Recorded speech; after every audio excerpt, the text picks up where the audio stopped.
ആറാമത്തെ എലമെന്റ് ഏതാണെന്ന് വെച്ചാൽ നമ്മൾ ഈ ഒരു സ്പൈറലും ഹംസും വെച്ചിട്ട് ഒരു ഫ്ലവർ ആണ്. അപ്പൊ പ്രത്യേകിച്ച് ഇതിന് ഹെഡിങ്ങോ കാര്യങ്ങളോ ഒന്നുമില്ല, സ്പൈറൽ ഫ്ലവർ എന്ന് പറയും.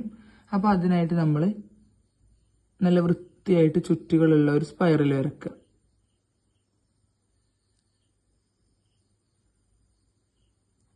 ദെൻ ഇതിന്റെ ചുറ്റിലായിട്ട് ഹംസുകൾ ഇങ്ങനെ ഇട്ട് കൊടുക്കുക.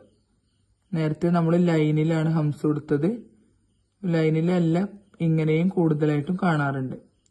ലൈനിൽ വരുന്നത് ബ്രൈഡൽ ഡിസൈനിലാണ്, ഇങ്ങനെ വരക്കുന്നത് ഒരു ഫ്ലവറിന്റെ ബേസിക് ആയിട്ട് വരുന്ന കാര്യങ്ങളാണ്. കണ്ടോ, ഇതുപോലെ ഇങ്ങനെ ഒരേ ലെവലിൽ വരച്ചു കൊടുക്കുക. ഒന്നുകൂടെ കാണിക്കാം. സ്പൈറൽ വരക്കുക. ദെൻ ഏതെങ്കിലും ഒരു സൈഡിൽ നിന്നും ഇങ്ങനെ ഒരേ ലെവലിൽ റാകൾ പോലെ ഇട്ടുകൊടുക്കുക. തടിയില്ലാതെ എണ്ണം കൂട്ടിയിട്ട്. എപ്പോഴും ഹംസിന്റെ എണ്ണം കൂടുന്തോറും നല്ല ഭംഗിയാണ്.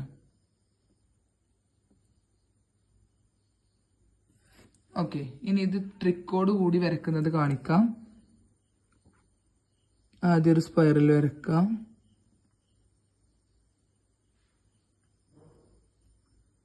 പിന്നെ നമ്മൾ ഇതിനെ 4 ഇങ്ങനെ ഡിവൈഡ് ചെയ്യുക, ക്ലോക്കിലൊക്കെ ചെയ്യുന്ന പോലെ. എന്നിട്ട് നമ്മൾ ഏതെങ്കിലും ഒരു സൈഡിൽ നിന്ന് സ്റ്റാർട്ട് ചെയ്യുമ്പോൾ വലിയ ബുദ്ധിമുട്ടില്ലാതെ ചെയ്യാം.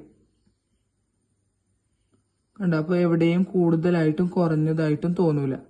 മറ്റേത് നിങ്ങൾ ഫസ്റ്റ് ടൈം ചെയ്യുമ്പോൾ ചിലപ്പോൾ ചില സ്ഥലങ്ങളിൽ കൂടുതലും ചില സ്ഥലങ്ങളിൽ കുറവും ആയിട്ട് കിട്ടും. അപ്പോൾ അത് ഒരു പരിധി വരെ തടയുന്നതിനാണ് ഇങ്ങനെ ചെയ്യുന്നത്. ഓക്കെ, ഇനി ഈ ചുറ്റിലും വരുന്നത് ലെവലായിട്ട് കിട്ടാൻ വേണ്ടിയിട്ട് ഞാൻ ഒന്ന് കാണിക്കാം.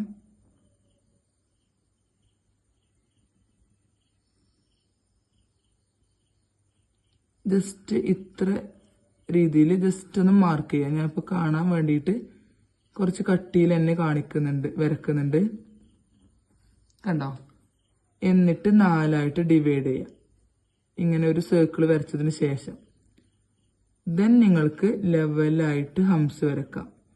അപ്പോൾ ഒരേ ലെവലുള്ള ഹംസും കിട്ടും, എവിടെയും കൂടാനും കുറയാനും പോകണമെന്ന് ഇല്ല. കണ്ടില്ലേ, ബിഗിനേഴ്സ് ആകുമ്പോൾ ഇങ്ങനെ ചെയ്ത് പഠിച്ചാലും മതി.